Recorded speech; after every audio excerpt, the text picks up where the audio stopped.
Selon nos confrères du site Africa Intelligence, les autorités de Kinshasa et Washington s'interrogent sur les probables circuits financiers d'une association américaine et influente au sein de la diaspora Banyamulenge, autrement dit les Tutsis congolais en RDC. Selon cette enquête, cette organisation servirait à soutenir des milices communautaires Banyamulenge dans la province du Sud Kivu. Pour en savoir davantage, nous recevons un des journalistes d'Africa Intelligence, Olivier Liffrand. Bonsoir et merci d'être avec nous. Vous signez cette enquête avec Antoine Roland. L'organisation communautaire Mahoro Peace Association est au cœur de ces investigations. Pourquoi avez-vous enquêté sur cette structure ? Alors en fait, on s'est rendu compte qu'il y avait de la part de Kinshasa comme de Washington l'intention, le soupçon, on va dire, qu'il y avait des flux financiers entre cette association et un groupe armé qui opère dans la zone des hauts plateaux, dans le sud Kivu. En fait, c'est une province qui est dans l'est de la RDC.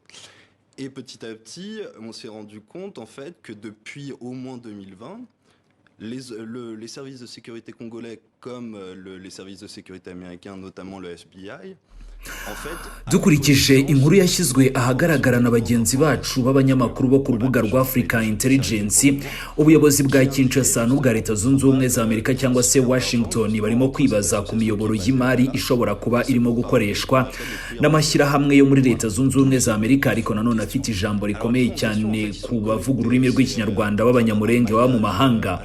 Iryo shyirahamwe bivugwa ko rishobora kuba rifasha imitwe yitwaje intwaro y'abanyamurenge ikorera muri Kivu y'Amajyepfo.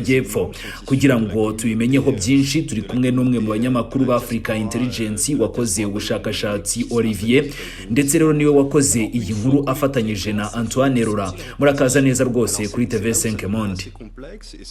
Ishyirahamwe ryitwa Mahoro Peace Association niryo riri hagati muri ubu bushakashatsi. Kuki mwahisemo gukora iperereza ku bijyanye na MPA ndetse n'ubwo bufasha bivugwa ko bushobora kuba butangwa ku mitwe yitwaje intwaro? Mu by'ukuri twasanze haba Kinshasa haba no muri Washington hari impungenge n'amakenga ko hari imyitwarire y'imari ishobora kuba ihuza ishyirahamwe n'umutwe witwaje intwaro ukorera mu gace k'imisozi miremire cyangwa se Plateau muri Kivu y'Amajyepfo, ni mu burasirazuba bwa Repubulika Iharanira Demokarasi ya Kongo. Buhoro buhoro twaje gusanga noneho kuva mu mwaka wa 2020 inzego z'umutekano za Kongo ndetse n'iza Leta Zunze Ubumwe za Amerika by'umwihariko FBI zari zisanzwe zifite amakuru n'ibimenyetso by'ibanze, nubwo wenda bitari byarashyizwe ahagaragara cyangwa se mu nkiko, byerekanaga ko hashobora kuba koko hari ibijyanye n'ihererekanya ry'amafaranga hagati y'imitwe runaka yitwaje intwaro y'abanyamurenge ndetse n'ishyirahamwe rifite icyicaro i Dallas muri Texas n'umutwe witwaje intwaro witwa Twirwaneho. Ayo mafaranga avugwa yabaturuka he, Bwana Olivier? Murakoze. Aya mafaranga akusanywa binyuze mu muyoboro mugari w'abanyamurenge ba MPA cyangwa se Mahoro Peace Association baba hirya no hino muri Leta Zunze Ubumwe za Amerika. Abanyamuryango ahanini bakomoka muri diaspora y'abanyamurenge yagiye yimukira muri Leta Zunze Ubumwe za Amerika mu bihe bitandukanye mu myaka yashize. None Olivier, ayo mafaranga amaze gukusanywa agenda ate cyangwa se ageraho muri Kivu y'Amajyepfo kujya gufasha iyo mitwe yitwaje intwaro ate? Aha rero niho ibintu bigorana kurushaho, ni naho nyine inzego z'umutekano za Kongo n'iza Amerika zihura n'imbogamizi. Ugahondagaruka kuri FBI.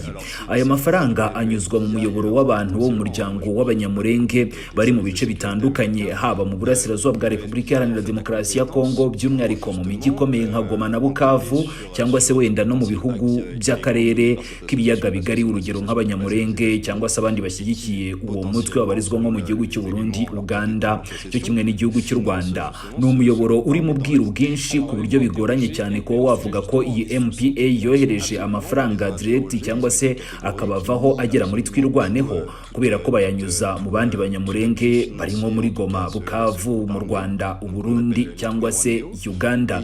Bityo rero bigatuma bigorana kumenya neza rwose uko ayo mafaranga ashobora kuba yagera muri Twirwaneho.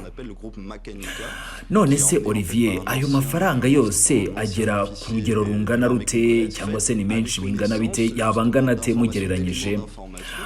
Ibyo rero ni ibipimo by'agateganyo byashyizwe ahagaragara na Washington cyo kimwe na Kinshasa ku bufatanye na FBI hashingiwe ku makuru basangiye hagati yabo. Bigereranywa ko byibura kuva mu mwaka wa 2020 agera kuri miliyoni 1.5 z'amadolari ya Leta Zunze Ubumwe za Amerika yaba yaranyujijwe kuri abo bantu cyangwa se yaragejejwe muri uwo mutwe avuye muri Leta Zunze Ubumwe za Amerika akajya mu gace k'imisozi miremire ya Kivu y'Amajyepfo kujya gufasha twirwaneho. Ariko nanone ni ngombwa gusobanura ko MPA cyangwa se iyo association y'amahoro Peace Association yatangijwe ifite intego z'ubugiraneza ndetse n'ubutabazi. Igice rero cy'ayo mafaranga koko kirakoreshwa mu gufasha abaturage b'abanyamurenge. Ibyo nabyo ntabwo twabica ku ruhande. Umuryango umaze igihe kinini uhura n'ivangura n'ihohoterwa ribakorerwa abo bo mu bwoko bw'abanyamurenge, by'umwihariko abo muri Kivu y'Amajyepfo, cyane cyane rero kubera gushidikanya ku bwene gihugu bwabo bw'uko bashobora kuba ari abo muri Repubulika Iharanira Demokarasi ya Kongo. Bijyanye rero n'iryo hohoterwa cyangwa se no kwamburwa uburenganzira bwabo bahuye koko n'ikibazo cy'ubutabazi, ari nayo mpamvu uyu muryango wa MPA uvuga ko burimo kubafasha, kandi koko hari bimwe mu bikorwa ayo mafaranga yagiye akora.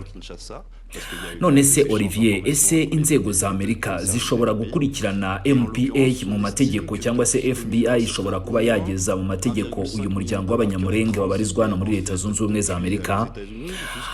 Yego, mu by'ukuri FBI ifite ububasha rwose bwo gukora iperereza ku bikorwa bishobora kuba binyuranyije n'amategeko, kuko MPA cyangwa se Mahoro Peace Association ni ishyirahamwe rifite icyicaro hano muri Leta Zunze Ubumwe za Amerika. Niba rero byagaragara ko rifasha umutwe witwaje intwaro, byaba bigize icyaha gikomeye cyane kandi gihanwa n'amategeko ya Leta Zunze Ubumwe za Amerika. Ese Olivier, nk'abanyamakuru ba Africa Intelligence mwanakoze iyi nkuru ikomeye cyane y'ubushakashatsi, mwaba mwarabashije kubaza MPA cyangwa se Mahoro Peace Association ku bijyanye n'ibi birego? Yego rwose twarababajije, ariko barabihakanye bidasubirwaho. Bavuga ko nta nkunga y'imari iyo ari yo yose bagenera umutwe witwaje intwaro wa twirwaneho cyangwa se n'indi yose ifatanyije nabo. Ariko kandi ni ngombwa gusobanura ko ibyo birego byibanda by'umwihariko ku itsinda rito cyane rya twirwaneho rizwi nk'umutwe uharanira uburenganzira bw'abanyamurenge. Ni itsinda rito ryahoze rihagarariwe na makanika cyangwa se Michel Rukunda, wari uzwi nka makanika wahoze ari umusirikare mukuru mu ngabo za Repubulika Iharanira Demokarasi ya Kongo FARDC. None se Olivier, uyu makanika ni muntu ki ubundi? Uyu ni uwahoze ari umuofisiye wa FARDC wavuye mu gisirikare mu mwaka wa 2019 ajya mu banyamurenge. Ni nyuma yaho yatangiye gushyira mu murongo no gutunganya umutwe wa twirwaneho, awuvana ku rwego rw'itsinda runaka ry'abaturage maze awugira koko umutwe witwaje intwaro wuzuye. Ese haba hari ibimenyetso by'uko iyo Mahoro Peace Association yaba ifitanye isano n'abanyepolitiki bo muri Repubulika Iharanira Demokarasi ya Kongo? Hari amakenga akomeye kandi akomeje kugenda agaruka cyane mu madosiye, ariko nta gihamya ifatika iraboneka. Bivugwa ko hashobora kuba koko hari imibanire y'abanyepolitiki nk'abadepite runaka barimo nk'uwitwa Nyarugabo ndetse n'uwahoze ari minisitiri n'uwahoze ari vice perezida wa Repubulika Iharanira Demokarasi ya Kongo Azarias Ruberwa. Bombi rero twaraganiriye, bahakanye kuba bari mu buyobozi bw'iyo Mahoro Peace Association, ariko bemera ko rwose bafite imibanire isanzwe nk'ubucuti ndetse n'isano n'abantu bamwe bari muri uwo muryango nyine mugari cyangwa se n'ishyirahamwe rigari ry'abanyamurenge. Olivier, murakoze cyane rwose kudusobanurira ndetse no kuduha amakuru ahagije ku bijyanye n'iri perereza. Abifuza kumenya byinshi wenda baraza no kubisanga ku rubuga rwa africaintelligence.fr.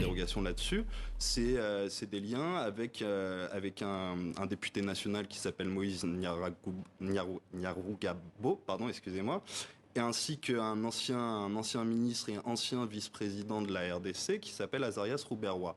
Tous deux ont été contactés par Africa Intelligence, nient absolument tout lien dans l'organigramme, on va dire, de MPA, mais ils reconnaissent qu'ils ont des liens amicaux, familiaux avec ses adhérents. Olivier Liffrand, merci d'avoir répondu à nos questions au sujet de cette enquête à lire sur le site africaintelligence.fr. Merci à vous. Merci.